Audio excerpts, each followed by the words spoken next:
Hello, ladies and gentlemen, and welcome to Season 4, Episode 7 of the Rink Moose Hockey Podcast, a bi-weekly, monthly, every 2 months podcast where 2, 3, 4, 5, sometimes 6 good friends gather around a table and discuss all things NHL and their implications in the fantasy hockey universe. I am one of your hosts, as always, Nick Costu, alongside the pal literally right next to me today, Kyle Nice.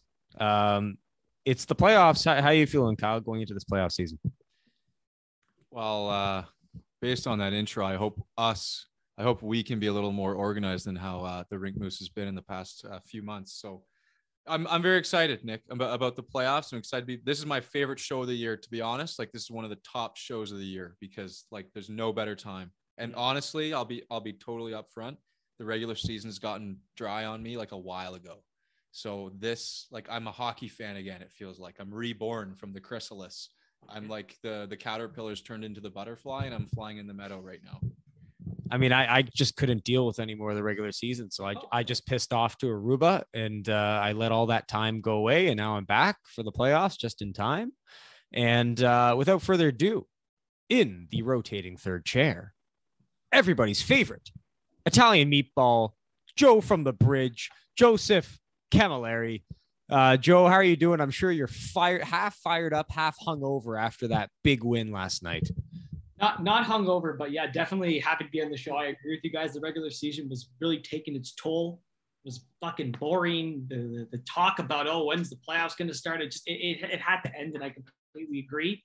I'm very glad to be on the show. This is also my favorite episode. And, rotating third chair, I think we got to start making me a permanent fixture. I think I'm the only guest that continuously shows up. So this is my official application to be the third host of this podcast and take it to new heights, because obviously Mr. Nice over here is not providing the ad revenue that you guys need. And I think I can supplement that with my personality. Joe, I couldn't handle you as a permanent third. I'll be honest. I think we would kill each other. I think that's the problem. Hey, we take out enough frustration during the week in our group chat. Yes. I wish the fans were privy to some of that nonsense. That's probably not a good thing for both of our careers. You know what? I was shocked. I was in a flight for the entire Leaf game. I didn't catch a single minute live. And when I turned my phone back on after landing, I was shocked to see not one message was sent between you two for that entire game. How is that even possible? And I'll tell you why that's the case, because Kyle kindly called me.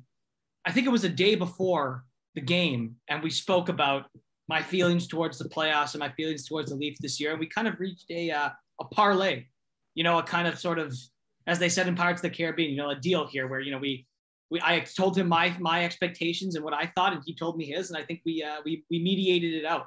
We had a good arbitration session. So that explains the no messages. And I feel that will continue until the end of the round itself. And then I'm sure the chirps will be flying one way or the other. So that's the explanation. Two grown men hitting the bargaining table, just two adults. I like it. Two adults. All right. Well, hey, just to preface for everyone, in years past, these episodes I've often taken a while. We go into a big deep dive. We're going to be a little more selective this year. We're going to be a little more concise. Only the big spark note things we want to get off our chests.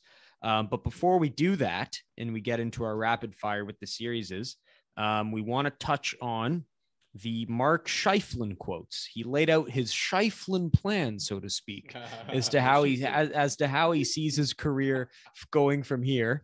I mean, how would you summarize it? I mean, he basically just sat up there and spewed some baloney about how, he needs some time to think. He needs to know where the team is going. He boosted himself talking about how he's going to be better every year, how he's going to be better next year. And he really was just, said, I have no answers about this team right now. And I need to do some deep thinking and have some deep conversations with the team. That's kind of the spark notes, unless I'm missing something. No, I think that's about it. I think he basically, like you said, he laid it out. Like, I want to know what's going on. And I think it just sounds like he's finally considering other options. But I think to Joe's point, which I'm sure he'll bring up, is, you have to analyze the character aspect. So what do you got there for us, Joe? Mark Scheifele does not have any character. And I've said this from day one. He is what I describe as a fake nice guy, as someone who will talk very politely to the media. And he's not an actual character guy. And after that hit that spineless, gutless hit he threw on Jake Evans in the playoffs last year, he absolutely has no character in my mind. And to come out at the end of the season and demand as a player saying, hey, where's this team going? Well, maybe you should play more of a part in that. Your team was awful this year. Awful. So I don't think that Mark Scheifele, making these demands speaks anything to his character. I think this actually is evidence that he doesn't have any character, and I wouldn't want him on my team. I think he's overrated. I think he's a piss baby. What did they describe Leon Draisaitl as? I think you're pissy. That's who Mark Scheifele is. He's a spoiled brat, and he's overrated. So that's what I think about Mark Scheifele's character. And as a Habs fan, Kyle, you must agree with me. That was a gutless hit he laid on Mr. Evans last year. You know it, and I know it. Yeah. So, I mean, we both know it. There's no reasonable person that can say, oh, this guy has character with these combined two incidents, at least in what reasonable people define as character. Yeah. So yeah, it's been on the record. I've always, and I think me and Nick have always called Mark Scheifele a high character guy. And I think that has been true. However, I think someone, and we're realizing this now is a great example, someone can deteriorate in character. And I think that that's been going on. Like these recent examples, like when the team has struggled and it's not something you want to hear from your future captain, quote unquote, is to hear, oh, I don't know what I'm going to be doing. It hurts to hear it. Honestly, like it's kind of changed. It's changed me a little bit to hear that from him. And it sucks. It really does. Yeah, I think the word Joe used, spoiled, is a great one, because like he just seems, just hearing him, it sounds like he thinks he deserves more than everyone else on that team. Like he's more worthy than all of them. He's at a higher pedestal. He gets to dictate where he goes. Like, you don't have a fucking say. Like, you're under contract. You play for this team, and you do your best. You don't get to fucking dictate what direction this team goes in, and you don't get to make it sound like they're beholden to you and your vision. Like you're fucking beholden to them.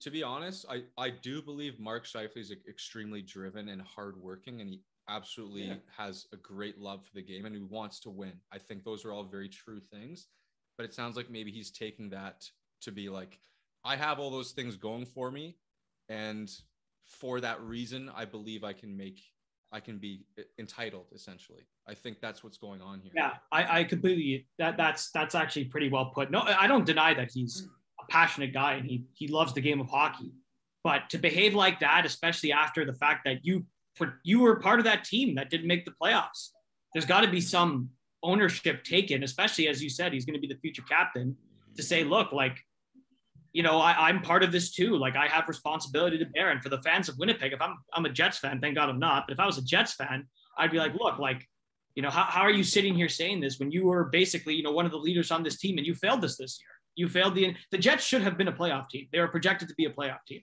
right? And you failed them this year. And I think that definitely speaks to his character, not his hard work, but his character as an individual. Right. I think that speaks volumes. And let it be known, I was the first to comment on his character issues. I'm just going to put that on the record. You know what I'm wondering too, like, just to kind of put a bow on this, I'm wondering if, like, I don't know, it's a totally different scenario, but like Eichel kind of requested a trade after 5 years of not having success, because star player not having success 5 years, requested a trade. The neck thing is a separate argument. I'm wondering if that's going to be like a trend, like if that is now a thing that's going to be part of the NHL. I think it's not necessarily a bad thing where like stars speak out, because I've always said that I think one of the problems of the NHL is that stars don't speak out, right? But there's a way to do it. And I think just going out there and saying like, yeah, like I need you to like basically tell me what the plan is going forward. I think Eichel's a little bit more excusable because the Sabres denied him the right to have that surgery.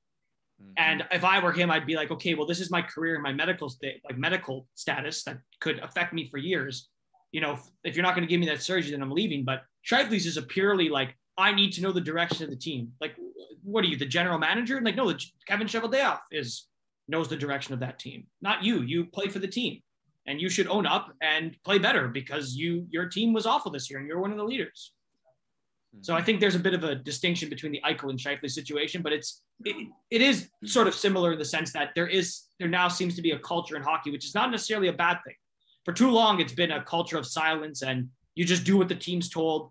If you're unhappy, you should say it, right? But there's a way to go about doing it. And I think Scheifele didn't do it in the right way. It sounded very entitled, in my opinion.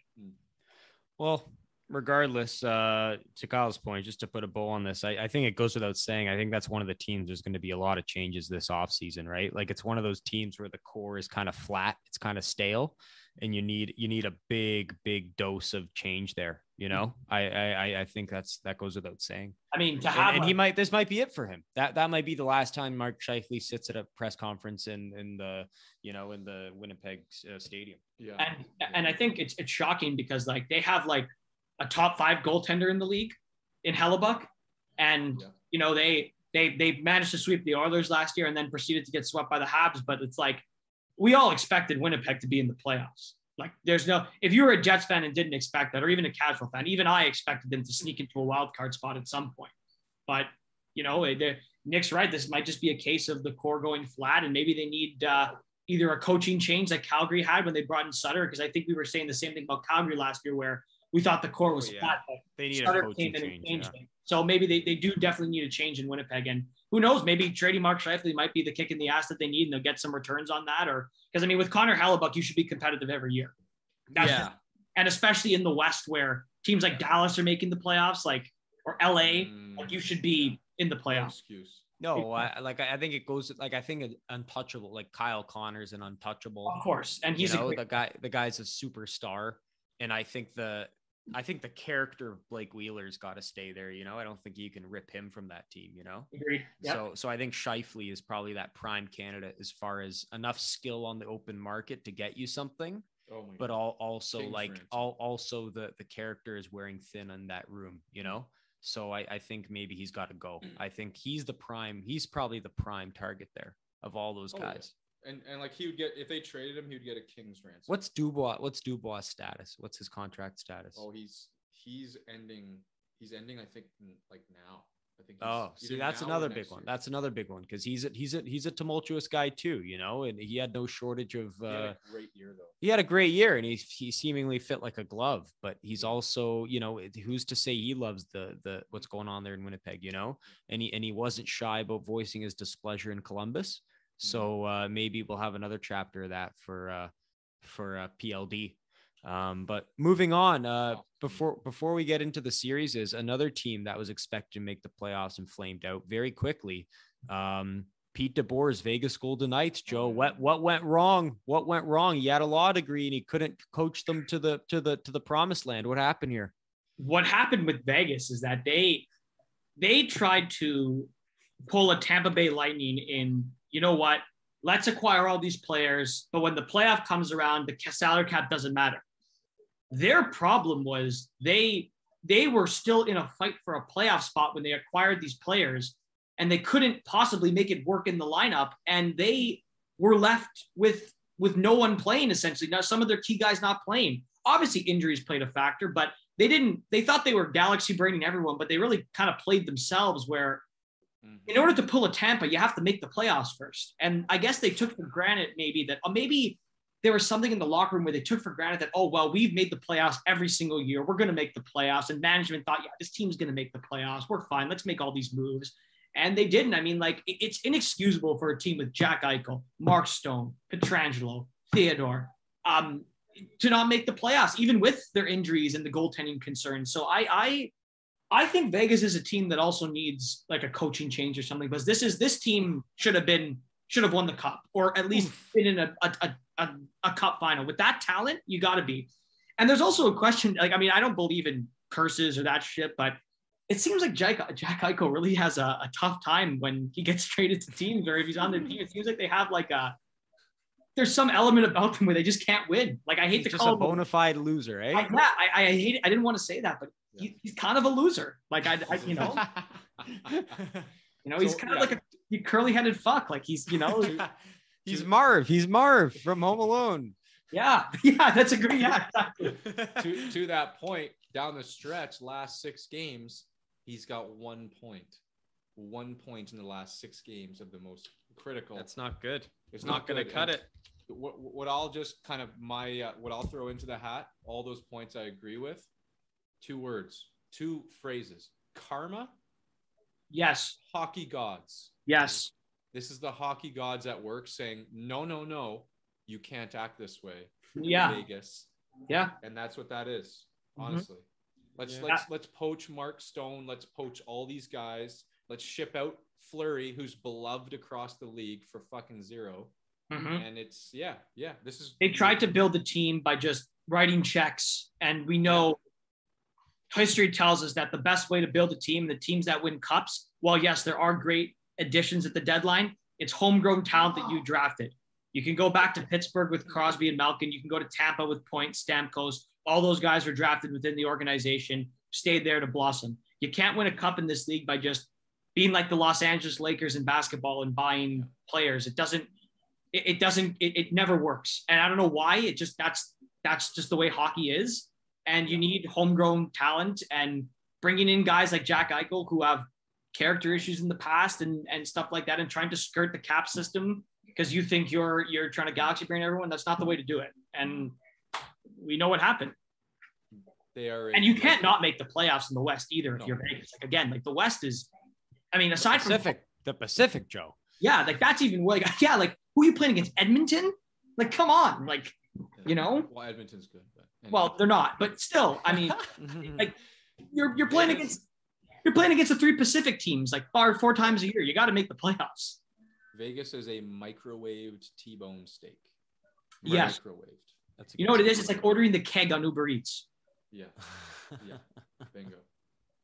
Yeah, well, it'll be that's another team. Interesting offseason. What will they do to kind of retool? Will they do anything? Will they just go into the next season going, we're healthy now?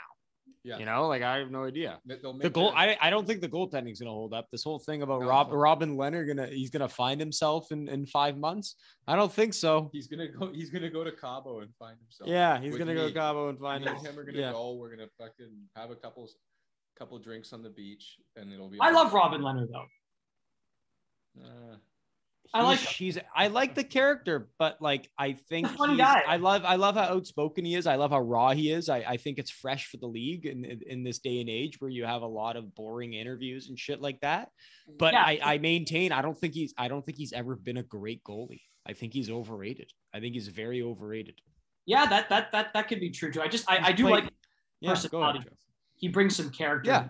He certainly does, but I think he's had the luxury of playing on some really good teams like the Islanders, where he's really beefed his stats up. Vegas was good the last couple of years, and he took advantage of Fleury basically playing his way out of town because the coach didn't like him and because of one gaffe in the playoffs against Montreal. Now that's why Leonard's held to this high pedestal. But frankly, I don't believe he's not going to lead them to the promised land, and they're going to have to fix that. But yeah, that's enough for Vegas. Let's move into our previews, or should I say day after previews after the schwacking that the Leafs did to John Cooper's Tampa Bay Lightning last night. What all I'm going to say, I'm going to open with this. I have in my entire life of watching the Leafs, like 15 years, I've never seen a more dominant 60 minutes than that game I watched last night. Do you agree or disagree, Joe? Yeah. So I'm going to, again, this is going to be a very measured take for me. That was the best game in the Matthews era that they have played in the playoffs. There's absolutely no doubt about that. They were electric on the penalty kill. Their special teams was amazing.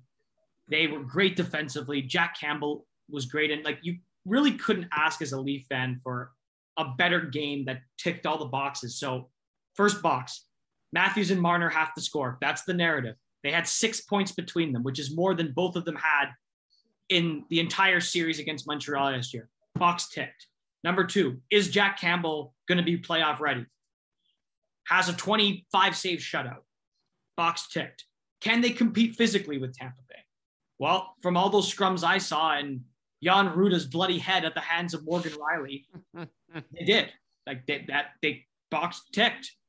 Can they play defense against a team with a high octane offense? They allowed 25 shots and they had 5 penalties taken against them. Box ticked. So all those boxes were ticked game one. And obviously the caveat is there is no, and I know there's this narrative out there, there is no Leaf fan that is actually thinking, oh shit, like we can now take the Lightning not seriously. There's no Leaf fan that thinks that. We understand how cursed our franchise is and we understand how the Leafs have been in the past. However, it's perfectly acceptable for Leaf fans to say that game was amazing. And if they continue to play like that, there's no doubt in my mind that they can win this series. And I think that's what this game proved. It's not like this is going to be men against boys. It's like, well, the Leafs have come to play. Okay, you got to, for the sake of not spoiling this game, you got to tell Josh to just keep it in. You got to, this guy's a big Pittsburgh fan he lives with. Oh, and he's reacting to every moment of the game right now. Please. No, let him go, but please. Yes. No, I won't say anything. But anyways, to continue what I was saying, this is just game one, and they have to replicate this performance again and again and again. But, I mean, it's a great start, and Leaf fans deserve to be happy with what we saw last night. And the second thing is that fucking crowd last night was absolutely incredible. It's almost like all the old Leaf fans and like the Potvin jerseys with like handlebar mustaches from Barry who drive down and are angry at this team and think like Kyle does about hockey. They said to their young kids, take these tickets, go make some noise. And that fucking arena was electric last night. And they weren't just cheering at goals. This is every time Matthews touched the puck, there was an MVP chance, hits, fucking just skating on the ice after that 5-minute penalty kill. It was incredible. It was a great night for Leaf fans. And, I think if they can continue to replicate that performance, this series, they could win the series. It's not the insurmountable task that I thought it was going to be when I first started, when I went into the series. So yeah, kudos to them. They played a great game. They didn't play bad at all. There's no criticisms I have other than the Clifford hit, but who knows, maybe that was a blessing in disguise because they got their momentum after that. You want to go or me? Oh, last thing I'll say is I all of those things are so apt, Joe, and they're so true. But at the same time, I couldn't help but agree with Mr. Cooper's comments at the end of the game. I really think the Leafs didn't need to play that well. It was almost a wasted effort. Like, it was exceptional, but they probably only needed to be like 70% of that good to win that game last night. Because as much as the Leafs won that game, Tampa really lost it for themselves. They just did not look like themselves.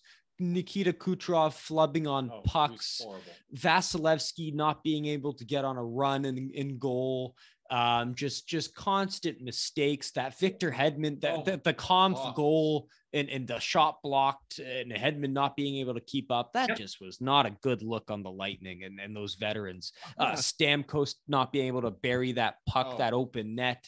Just some real glaring issues there. And I thought it was a perfect interview by the Detroit Mercy Hall alum in John Cooper, just, not even giving them credit.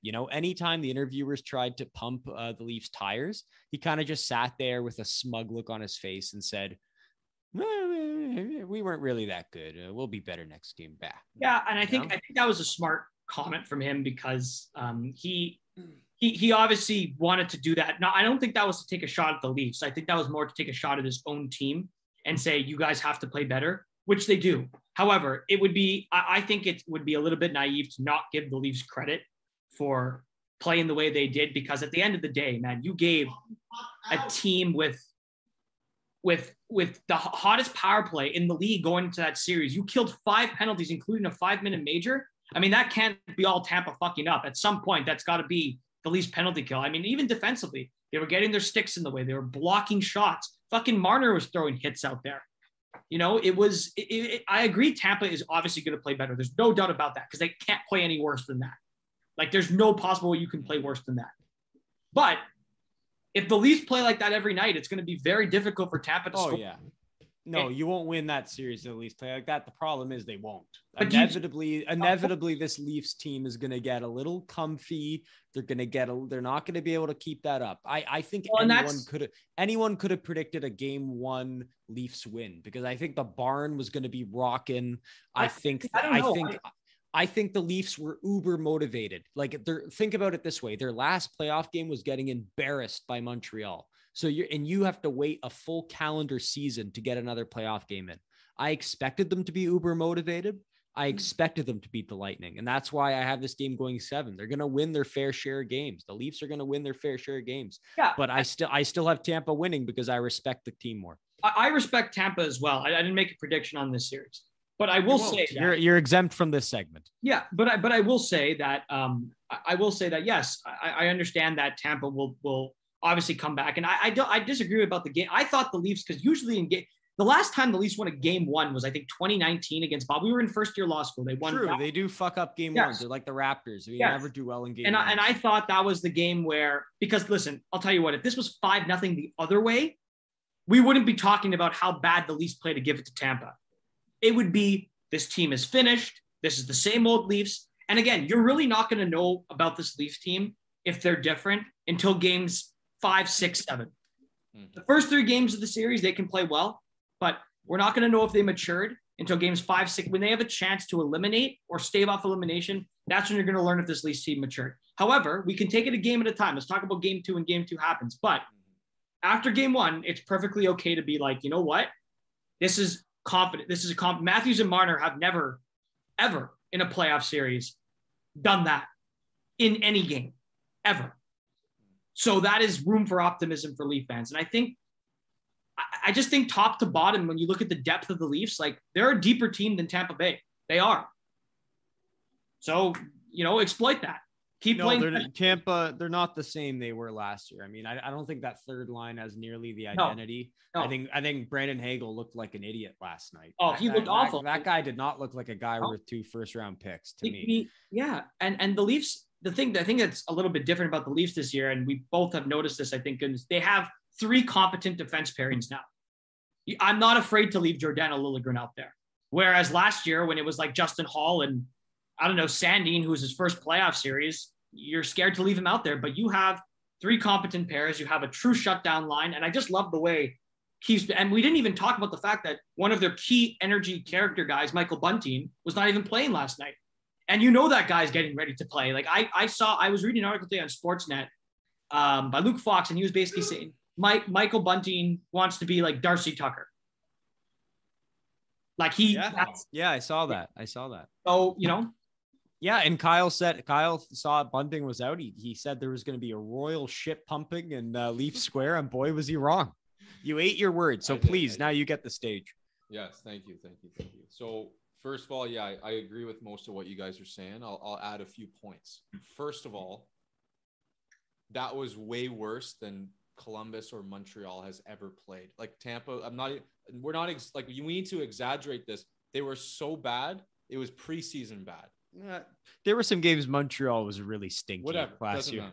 They were so bad. Yeah, I think I want to say, the refereeing in that game was insanely bad. Insane. And I was with Leafs fans at the bar last night. They agreed with me, full stop, on both sides. That was despicably called as a playoff hockey game. Despicable. Some of the calls that were being made. Oh, you're just mad that they're enforcing the rule. But again, but the rebuttal is they evened out. They were bad calls on both sides, so that has no implications on. It's almost like if you follow the rule book, good things happen, right? It's almost like if you follow the rule book. It's ridiculous. There was one penalty in particular. I had to stop watching the game. I just buried my face in my beer, and I was like, I can't do this anymore. And then, lo and behold, it was a 5-on-3, and Matthews fucking snipes it. And I'm just like, this should never have fucking happened. Anyways, so there's that point. And the second point I want to make is Vasilevsky in the last 3 years has never lost 2 games in a row. Not once in the last 3 years. Fact, yeah.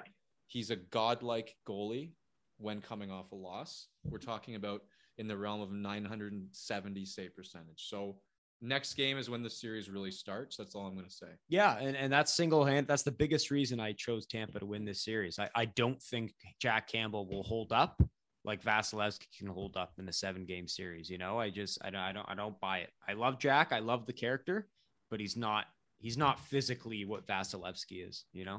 But I don't think he has to be. I don't think he has. You're right. Last night he certainly didn't have to be. Like I could have played that first period and only allowed 2 goals, and I would have got a pat. I would have got a pat on the back from Sheldon Keefe going back to the dressing room. All I know is that I, as a Leaf fan, and I'm sure all Leaf fans, respect the pedigree of Tampa Bay. There's no bullshit. We all understand that. However, again, things don't last forever. We know how difficult it is to win a three-peat as a cup. They've played a lot of hockey these past 2 years. Their third line is not what it used to be at all. And defensively, they did not look good. Like, I thought the Leafs beat them to every single puck. Agree. So, They knew they were beat. They knew they were beat. And the second you saw Corey Perry try to do his goofy shit at the end there, they knew they were beat. They had to hand them. But I did love the response. They did need to respond that fourth line. They needed to do something. And I did like their response, but I did like how the Leafs handled it. I liked how Wayne Simmons dealt with all that adversity last night. So no, it was well played by both sides. great game though. Fantastic. Terrible. It's everyone's calling it the best series to watch. Of course, to watch. the problem is the problem is you have people like Kyle now that are upset when the rule book is actually being called. No, this is how soft calls. But that's an infraction. If you don't play the game hockey is defined just like anything by its rules. If you don't ruin the game, Joe. Ruin the game. But that is the game though. Hockey, like anything, is defined by its rules. If you are not playing within the bounds of its rules, you're not playing NHL hockey. It's not like when I play Go Fish within the third or Crazy Eights and I want to play off suit, then I'm not playing Crazy Eights. I'm playing something else. You have to play the game within the bounds of the rules. The NHL regular season is a decent watch. The playoffs are unmissable. It's unmissable watching. But now that game was brutal to watch. But that is why you have teams like the Habs or the Islanders that continuously advance, because they are able to skirt the rules and no one calls it. This is why hockey viewership is down so much, because no one wants to see Nick Suzuki in a final. They want to see Connor McDavid. They want to see Austin Matthews. They want to see Nathan McKinnon. No one wants to see Matthew Barzal or the identity line. They want to see stars. Barzal is great hockey to watch. He's not. He's okay. But that's besides the point. The fact of the matter is, the reason why the NHL is not going to be watched is not the viewership is down, is because they want to see the stars shine. And you can't have guys like Ben Sherratt ragdolling Austin Matthews and not getting a call. This is why in the NBA, LeBron James is king for years. And he is able to go to the finals every year because they protect superstars. That's the problem with the NHL. They don't protect superstars. And that's why the product is never as good as it could be. I always say this. Hockey is the best sport, but the worst league. It is the best sport, but it is the worst league out of all of them. Behind MLB, miles behind the NBA, and it doesn't even come close to the NFL. That's the problem. It has such a good product, but the league is so bad. I cannot even listen. All right, we're getting off. I agree. The MLB being a better league, I can't even fathom. Okay. You have Tampa in 7? Tampa in 7. Okay, Tampa in 7. Okay, moving on. What do you have? I have Tampa in 7. Okay. Yeah. To Florida. Yeah. We're going to Florida. Okay, the one game that I haven't tuned into. I have no idea what the score is. Don't want to know what the score is. Yeah, true. Capitals, Florida. Don't want to spend too much time on this one. All I'm going to say is I don't trust the Capitals goaltending. Never have. I don't like Florida's goaltending, but I probably don't like the Caps one nearly as much, which says a lot. They're getting old. They're getting tired. They're getting stale. It's the same old story in Washington. I don't think they can keep up with this team that has literally gone all in. If there's one team, there's probably only Colorado has gone more all in than Florida. But Florida's really gone all in with the Giroux. He's higher than a point per game since arriving there. I think I read something like 23 points in 18 games. He's been sizzling. And I think their depth scoring is just so darn good. I think like they're very much like the Blues, where they have 9 guys who can put 20 goal seasons together, you know, and the Caps just don't have that. You know, they got a good top 6. They got a decent top 6, but guys like Anthony Mantha, they don't compare to like a Bennett or a Reinhart in my mind. Yeah. So I just like the depth of Florida more. I like that they added more at the deadline. They got a deeper defense. Ekblad's back and healthy. That's huge. Huge.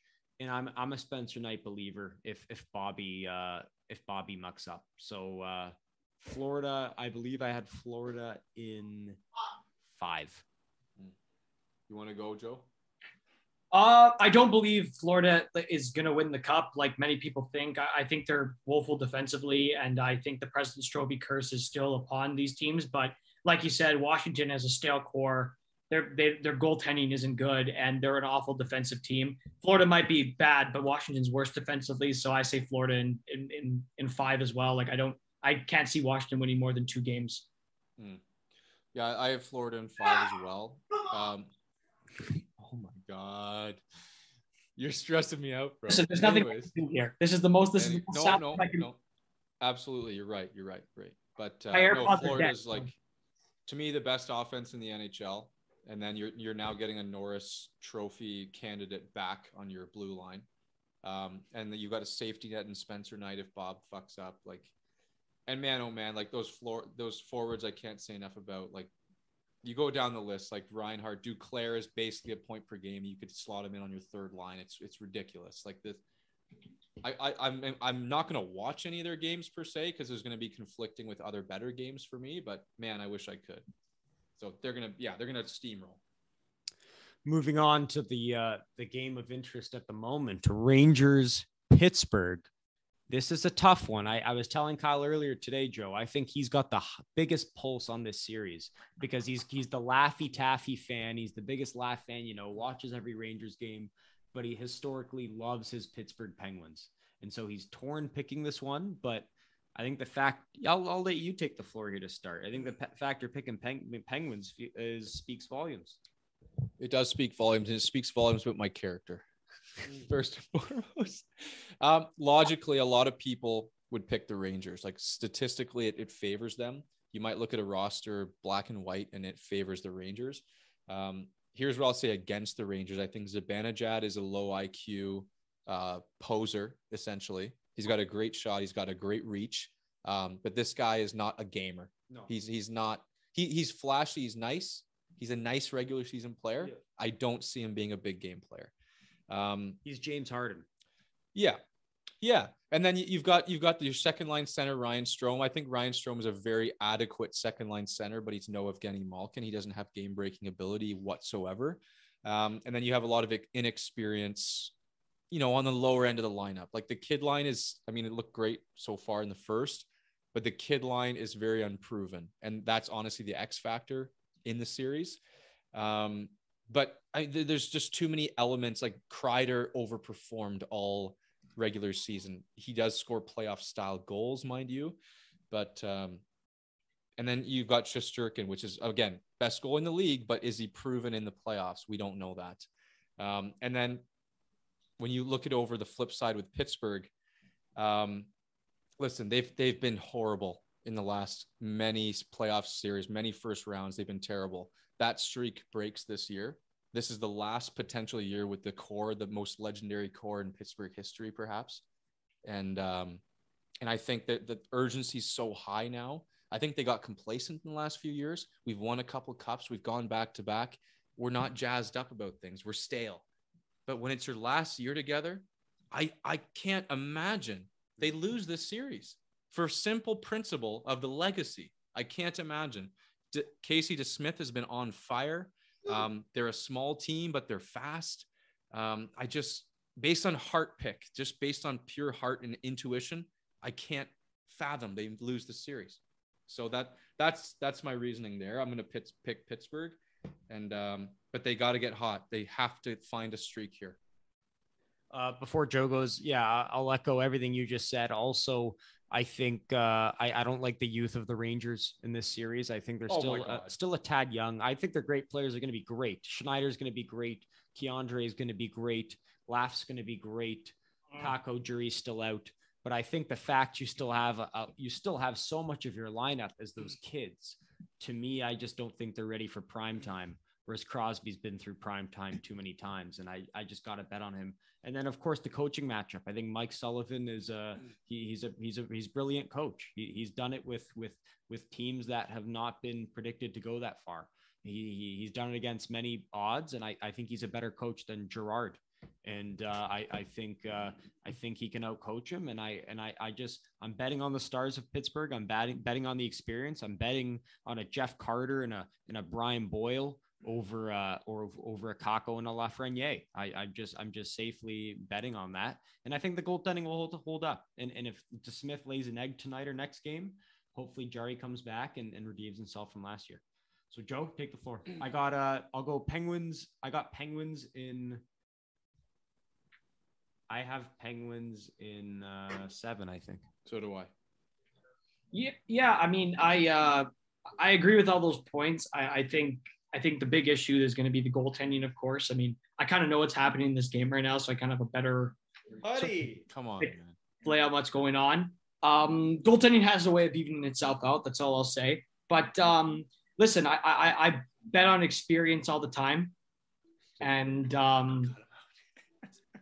I bet on experience all the time. And I think sometimes when you beat a team so much in the regular season, like the Rangers did the Penguins, there's like some sort of added drive. And this is combined with the fact that, as you guys said, this could possibly and probably likely will be the last year where all these guys are together. In addition to that, I just think it's bad for the juju or the hockey gods to wave like Shesterkin did in that game when they beat true. I forgot to mention. And I think you don't do that to a team with Sidney Crosby and Evgeny Malkin and Chris Letang, and they've won 3 cups. So I'm going to bet on the experience of Pittsburgh. I think the Rangers are a great team. I love their deadline acquisitions.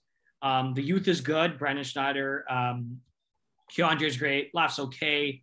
But yeah, no, I think that the experience will win out, despite the fact that they have some, Pittsburgh has a questionable bottom 6, but I'm going to pick the Pens in 7. I have faith in them. I think unanimity. So we all have unanimity on Florida and Penguins in the games played. Okay. Lastly, I did not tune into any of this game last night because obviously I was in the air and I only watched the Leaf game in its entirety later. Boston, Carolina. This to me was next to Rangers and Pittsburgh, probably the hardest to pick. I'm just going with me, Joe. I'm Jacques Lemaire. I love my defense, and this is the Jennings winning trophy team. And the only trophy that counts in hockey, in my mind, is the Jennings Trophy. I don't care about the Hart. I don't care about the Rocket Richard. I don't care about Matthew's 60 goals. I care about the Jennings and Antti Raanta backstopping his team to a Jennings. Wow. That's what I like. Wow. So the only man in the world who cares about that. You know that. No, me and Daryl Sutter. Me and Daryl Sutter. I love any team that wins the Jennings. I'm going to bet on them to win. And I think to me, this is the complete team, the team as a whole versus the team with the trusted true stars. That's how I see this matchup. I think that's storyline number 1. I think storyline number 2 is can Freddie Anderson shake off the bugaboo and finally win a playoff series? He's injured to start. He might be there in game 2. By game 3, fingers crossed. But based on last game, I mean, I think Carolina put up a shutout last night. 5-1. 5-1. So I haven't seen the highlights, but I know Antti Raanta is a good goalie. I like his pedigree. I spot started him a lot this year in fantasy. I think he's solid, and I'm comfortable putting him out there, especially when, like you said about Jack Campbell earlier, Joe, the goalie of the Carolina Hurricanes does not have to be great every night. It just has to be good. And I think Raanta can be good. Whereas, Boston, I don't have the same faith in a Linus Ullmark and Jeremy Swayman. He's got no playoff experience. So I don't know about those two. And I've never liked the depth of Boston forward wise. They've always had that great perfection line. They've always struggled to have depth scoring in the playoffs. And it's always killed them. I don't think Taylor Hall is a star. I don't. And I like the depth of Carolina more. I bet on Vincent Trocheck. I bet on a Marty Nikas. I just bet on those guys over, a Jake DeBrusk. I just like those guys more. I think defensively they got those real stars in Slavin and Pesci. I think D'Angelo is fit like a glove on the power play. This power play is intense. this power play next to the Leafs in Colorado, this power play is probably the best right there. They're in the top 3 there with those teams. Sure. I just, and Brind'Amour, who doesn't want to get behind this guy in the playoffs? You know, I just think he fires his team up, and I'm all in on them. And they've had some heartbreak of late. You know, I think they lost to the Bruins a couple of years ago. That wasn't great. They didn't have a long run last year. I think they're built for a run. I think this is a year for them. I think the goaltending's finally there. Mrazek lost it for them last year. Reimer lost it for them in years past. They've never had the goaltending. I think these guys actually have it this year. And so I have Carolina, and I have Carolina in I think this is another 7er. Okay. I'll jump in there quickly. I think that I have Carolina as well, and mostly because I think with Carolina's system and their defensive play, just the way they operate, I think you're going to need a killer offense to beat them. I don't think the perfection line is clicking like they used to at the moment. If they catch fire, it's possible.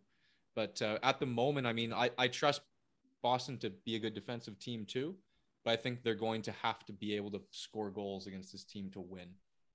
I don't think they have the depth to do that. And then, like you said, the coaching is very much a Carolina advantage. So that's the only thing I'll add there. And I think I've got Carolina in 6 because Boston will make it a tough series. Because let's be honest, Boston, in terms of like physicality, I saw a chart that had them both one of the biggest and most physical teams in the playoffs. And in the last 4 years, physical teams have dominated cups. So they have that going for them for sure. They're going to have to really muck and grind to be able to get through this series, but I have Carolina in 6. Yeah, I mean, I agree with you guys. I think Boston is not the same team that we always think of when Boston comes to the playoffs. This team is a team that doesn't have David Krejci anymore, doesn't have Zdeno Chara anymore. There's no Tuukka Rask. There's no Hall of Fame goaltending anymore that they were getting. Casti is a great coach, but I think Rob Brind'Amour has shown in his tenure with Carolina that he can make the most out of, a situation where James Reimer is your goalie. And, I just like Carolina's depth a lot more than I do Boston's. I think Boston actually is probably the better defensive team, but it really doesn't matter when you have guys like Aho and Teravainen out there ripping it up. I watched the game last night, and Randall was fantastic. He was great. And he played well. I mean, this guy's got experience, and I knew he wasn't going to get walked all over. And in fact, I was actually thinking that it might be better for them that he's starting instead of Freddie Anderson, because we know Freddie Anderson's trouble in the postseason, and we know his mental state when it comes to the playoffs. And I know it, and me and Nick know it probably more than anyone.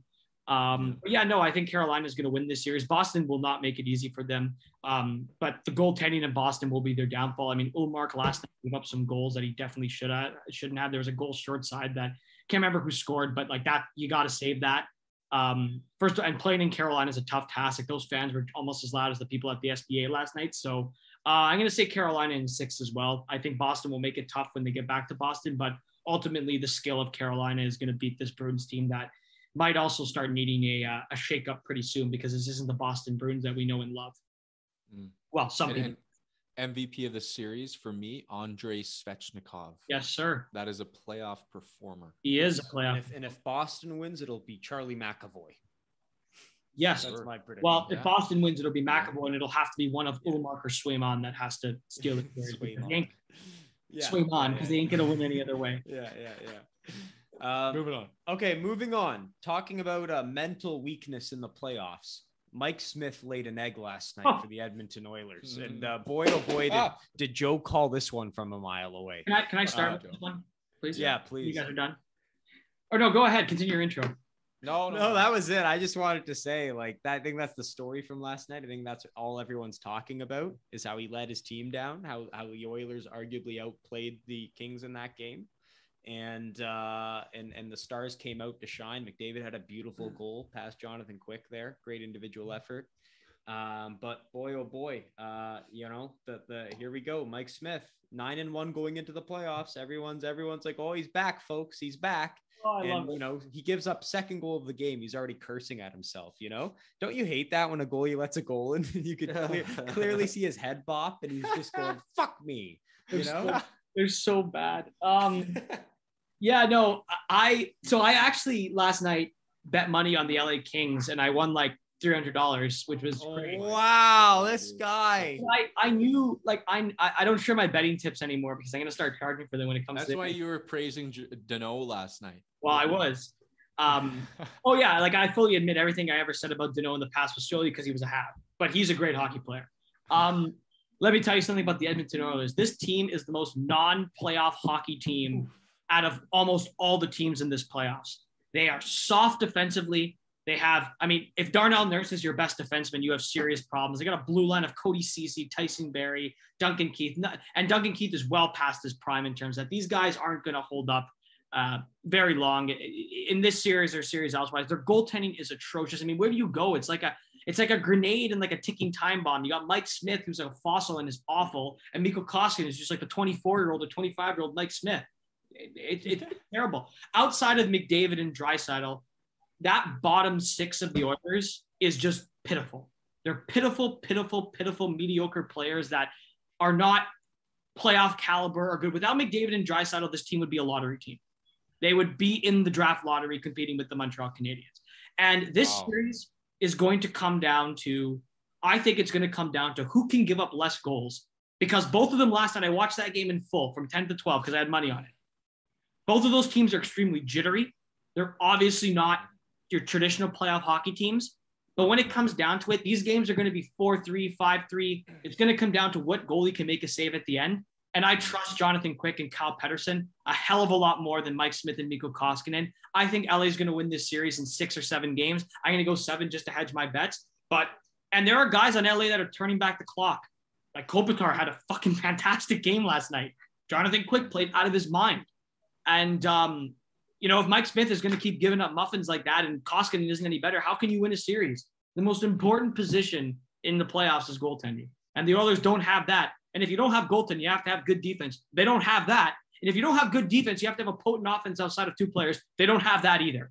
So I'm picking LA and the Young Kings in 6 over McPowerplay and Dry Shittle. You are so ridiculous. Those are the only reason why Edmonton will win this series, and I predict they will win this series in 6 games. Okay. And it's because, listen, we all talk about how good Dano is defensively. He didn't stop the 2 players. He didn't stop either one of them.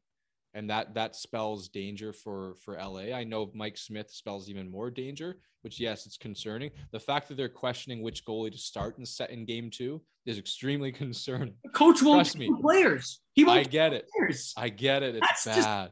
It's so bad. This is one of those situations where I can't fathom a scenario where like McDavid gets shit pumped again. I don't think it's going to happen. He was amazing and they couldn't contain him. And I think they're going to find a way. They're going to have to find a way. Well, they better. You know what they're going to do? I'll tell you the game plan here. You call up Dylan Holloway, Nick's favorite prospect, plug him in on the 3rd line, and boom, you've got a fucking competent 3rd line. Isn't it kind of a little bit disturbing that we're talking about calling up like a prospect to save this team? Like, is that not a fundamental flaw in the makeup of this shitty team that McDavid deserves so much better? Draisaitl could care less. I think he's overrated, but McDavid deserves better than this. Like, he certainly does. I'll tell you what. Draisaitl is going to be the MVP of this series if they win. That's a pretty good prediction. I mean, that's a fair prediction. I mean, I hope so. He's considered an elite player. I hope so. What do you mean considered? What are you doing? I said he was considered. About? I said he's considered an elite player. I agree. He's an elite player. He's considered an elite player as if you say he's not an elite player. I said he is considered an elite player. I didn't imply that he wasn't. But I call him an elite player. He's considered an elite player by some, yes. I agree with that statement, yes. But no, I agree, yes. If they're going to win the series, both those guys have to be regular season McDavid and Draisaitl. McDavid's so good that I think he'll shine. But again, like, these games are going to be 6-5, 5-4. Like, the goaltending is so bad. Don't you think if it's a high scoring, it favors Edmonton though? Like, LA doesn't want that. No, because I think Jonathan, because again, I was listening to Noodles today and he made a great point at Overdrive. Sometimes with the goalie in the playoffs, especially, you don't really look at save percentage. Sometimes you look at the timely save, like when the saves need to be made. It always seems in Edmonton's case that Smith and Koskinen letting goals at the absolute worst moment, or it's like a backbreaker where they're down like 2-1 and they've been pushing and there's one chance the other way. And like that Trevor Moore, Danault, Iafallo line absolutely flattened the McDavid line last night. I think when Danault was on the ice, McDavid had like 5 shot attempts. So again, outside of McDavid and Draisaitl, who's producing offense for the Oilers? Nugent Hopkins, Zach Hyman, Mr. $5.5 million. Who's producing the offense? Evander Kane. Evander Kane. Well, maybe he should get vaccinated first, then produce the offense. But before that, I just think their bottom 6 is so, I don't know. I have no faith in this team. You know what? I don't have faith in Joe, the defenseman of the LA Kings without Drew Doughty. I don't think that's getting enough play here. I think they're missing their heart. They're missing their soul. But he wasn't that good before. They're missing the face. They're missing the face, Joe. And you cannot win a playoff series when Alexander Edler is your number 1A defenseman. Listen, then you guys pick the Oilers. I'll pick the Kings. And then when I win more money, you guys can come back to me and apologize. Joe, it pains me to pick against the Kings. You know, I love the Kings. Yes. But I also, as a guy who's got kind of his pulse on the fan base there, we're just happy to be there. We're just happy to be on ESPN, bro. We just want to be on prime time. You know, we're just happy to be here. And I think the loser mentality. Whereas the Oilers need to win this. Their future management coaching depends on this. And I think it's life or death for the Oilers. And for the Kings, I think we're happy to be there. Isn't the pressure a negative, especially when this is almost like a Leafs-Habs thing last year where you have a team that's way better than the other team. Although I don't think Edmonton is that, they're certainly better than LA on paper, but they're not, the gulf wasn't there. But anyways, they have to win. The expectations are all on them. Don't you think that might play negatively? Man, I've never seen a 6 to, Kyle has never heard of 4 of these guys. Kyle's never heard of, Jordan Spence, for the World Juniors, but the fact he's playing in playoffs right now is crazy. Sean Dursey, Mikey Anderson, and Matt Roy. You've probably never heard of those guys. Matt Roy and Mikey Anderson, No, I have not heard of those players. Yeah. And Matt Roy's on their top pairing. Yeah. It's they're building. It's cute what sad. They're doing there. But they're not ready for prime time. I don't think they're beating McDavid and the Oilers.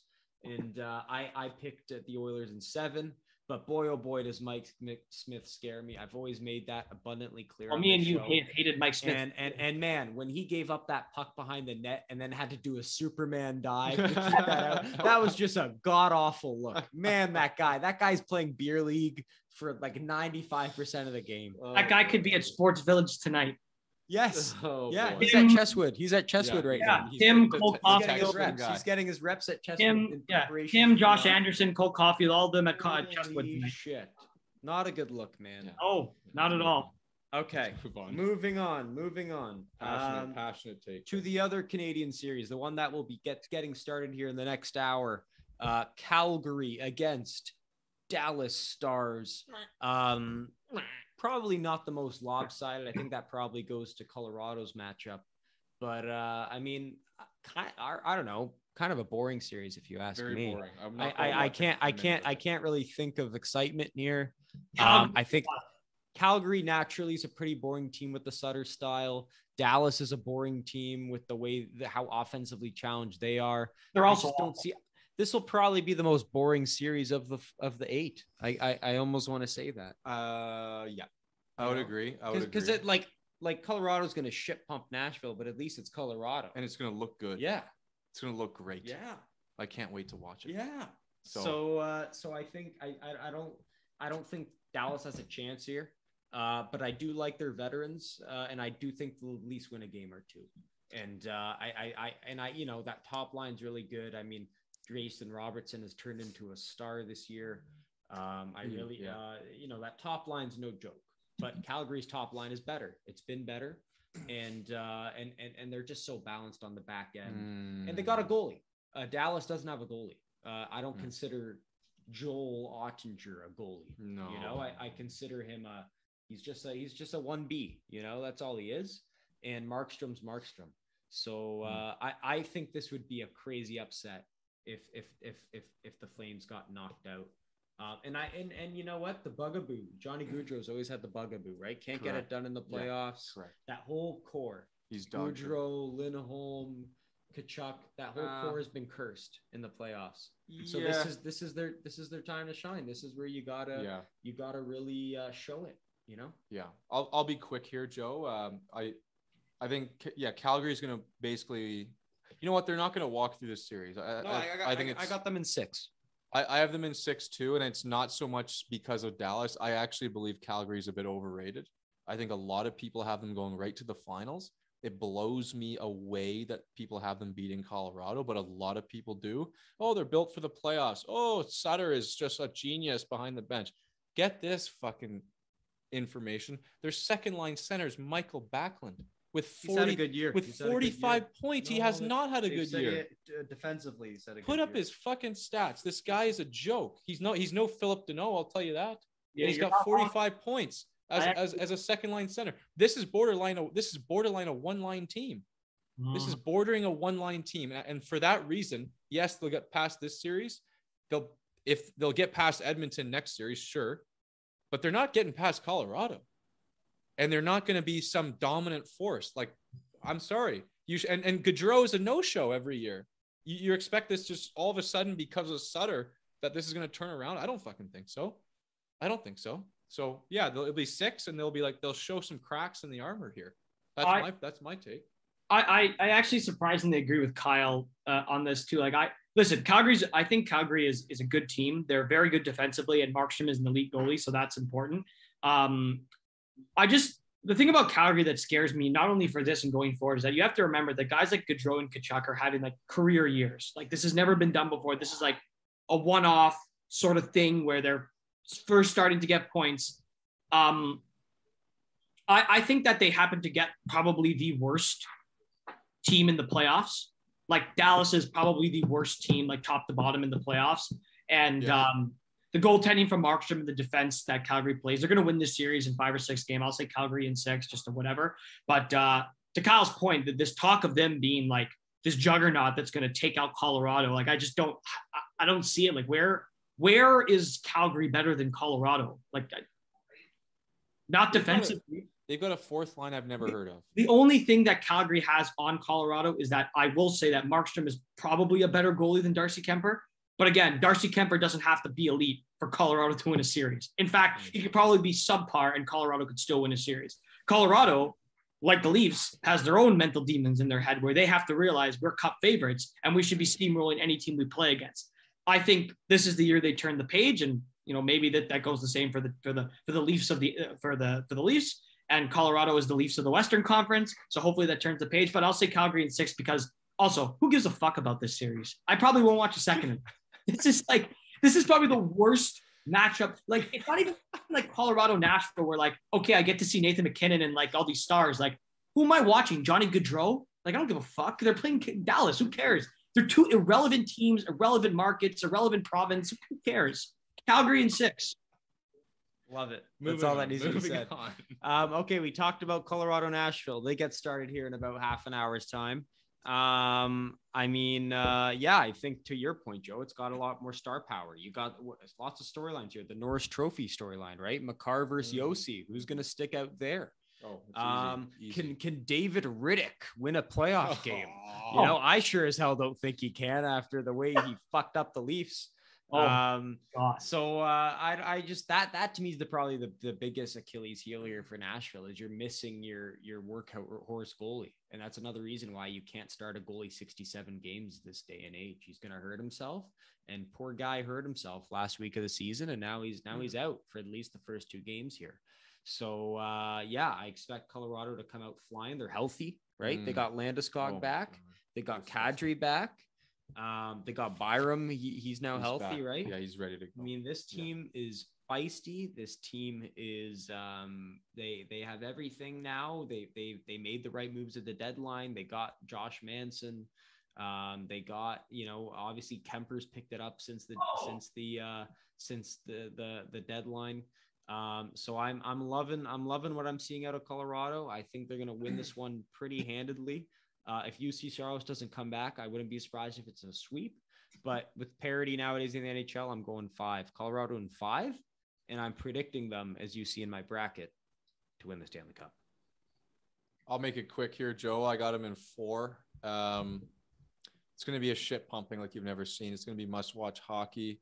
My only concern is if Nashville's a heavy, nasty team, I don't want anyone getting injured.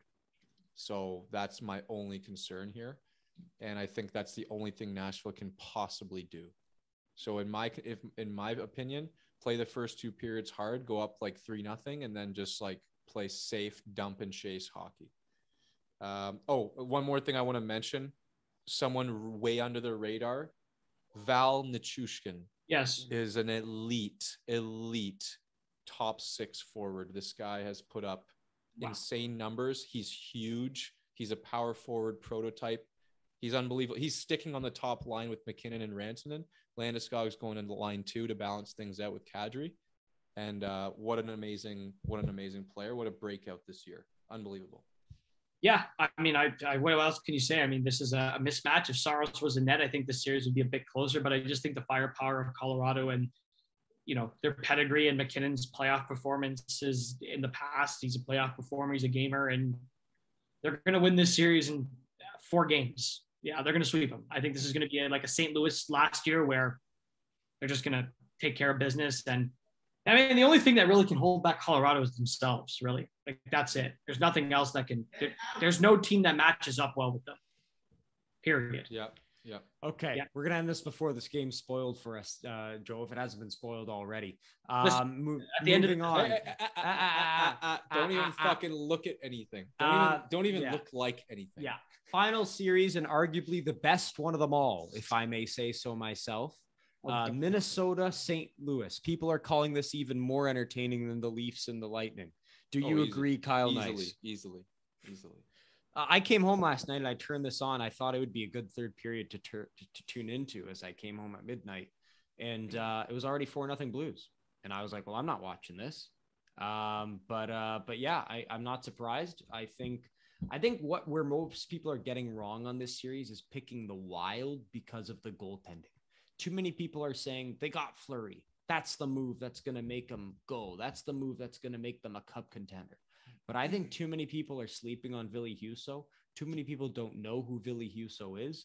Too many people have not watched enough Blues games to see how good of a goalie he is, how capable a goalie is, that, a guy who can really carry a team. And I think Ville Husso is the best goalie in this series. I think if you rank the 4 goalies, he's the best goalie. And I like him to push them through. And I think I didn't watch any of the game, but surely he had a good game based on what the numbers are saying. And I like their depth more. I don't think a Ryan Hartman and a Zuccarello can continue to put up points at their pace in the playoffs. Whereas if you look at the Blues, I think they got 9 forwards who have proven they can really score. Robert Thomas, Jordan Kyrou, Perron, O'Reilly, Tarasenko, Buchnevich, the list goes on.